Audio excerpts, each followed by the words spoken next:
Each year, a representative group of graduates of the college, on behalf of all of the graduates, are asked to nominate a member of the faculty to speak on this occasion.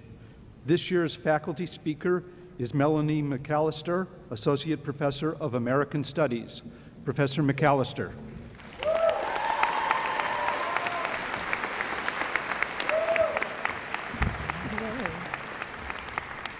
Congratulations to the class of 2014.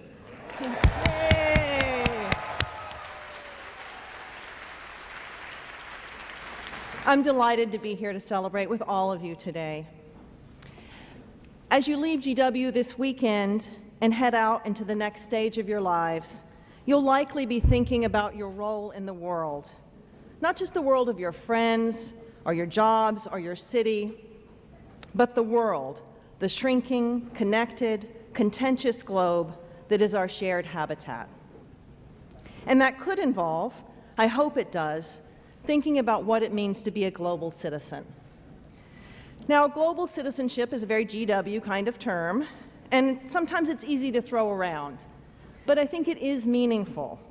And it suggests characteristics you likely already cultivate, like curiosity, social awareness, and an interest in politics. Global citizenship does call for all of those things, but it requires a good deal more. I'll come back to that, but let me first clarify what being a global citizen is not. It's not being a world traveler. People often bemoan how little Americans in particular travel, and seeing your own, and leaving your own shores is great, seeing new places and customs different than the ones you're used to. But stamps on your passport, or even being able to order lunch in French or Arabic or Mandarin, does not suffice, and it isn't necessary for becoming a global citizen. It also isn't study abroad. Many of you have done this, and for others of you, your GW experience is study abroad, since we are fortunate to have students from all over the world. And sometimes these are life-changing experiences. I know it certainly was for me when right after college I moved to Cairo, Egypt. It was the most challenging thing I've ever done.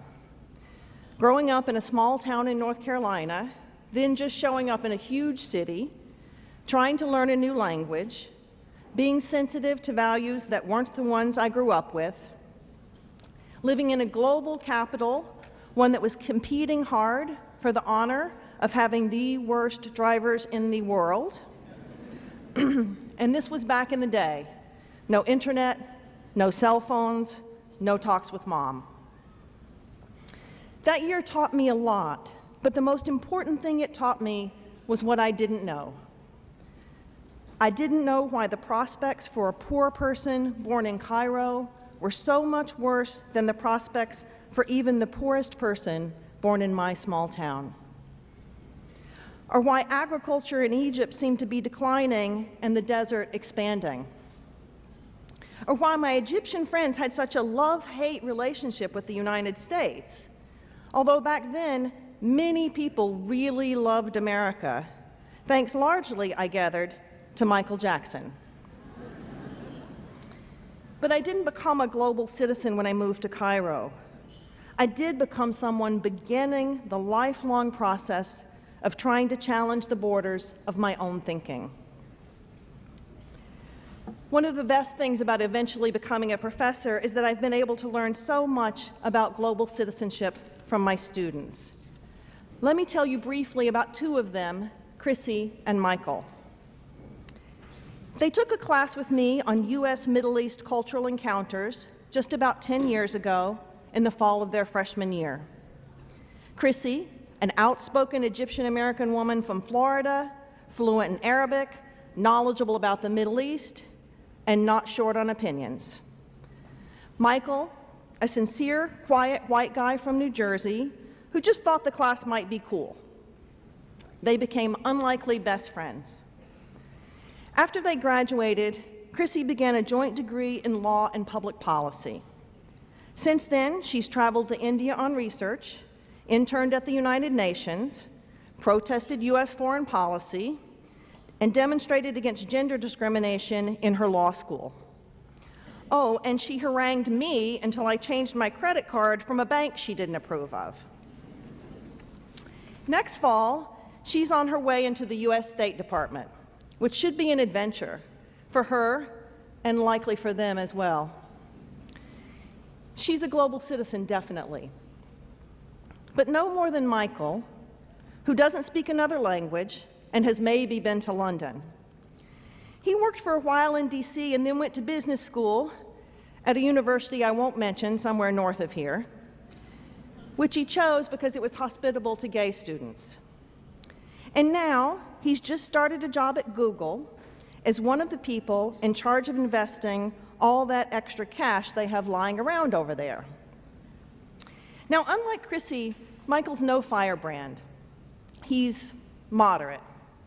And that's probably good, since as far as I know, the investment wing of one of the world's largest corporations is not a hotbed of radicalism.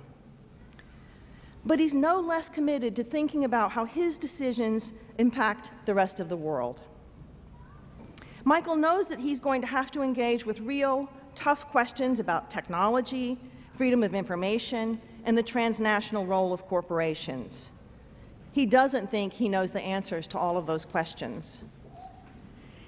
He does want to push Google to think about the power of its money, how it affects the environment, how it could help small businesses or create jobs, good jobs, not just in the U.S. but around the world, on the idea that people everywhere need safe work at decent pay, clean water, and a chance to thrive. You see, being a global citizen isn't a matter of how much you travel, and it doesn't require either liberal or conservative values. In fact, a strong citizenry is made up of people with different views, people who disagree and yet know how to listen to each other. Well, actually, being a citizen of most countries doesn't require that you do much of anything. You can just go through your day shopping or drinking coffee, and that's that. But you become a good citizen, a worthy compatriot, because you make it your business to advocate for the things you believe in. When you see beyond your own self-interest to assess the common good. And you become a good global citizen when you do more than that. It happens not when you cross a border, but when you challenge a boundary.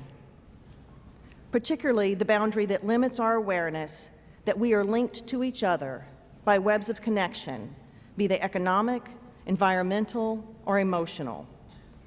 We are bound to the fates of people who are not seemingly ours by race or by nation.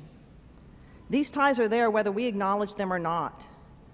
But I urge you to acknowledge them as you leave GW and claim your responsibilities as a global citizen. Make the world your country, and then make your country a better place. Congratulations again. Today's a triumph for you all.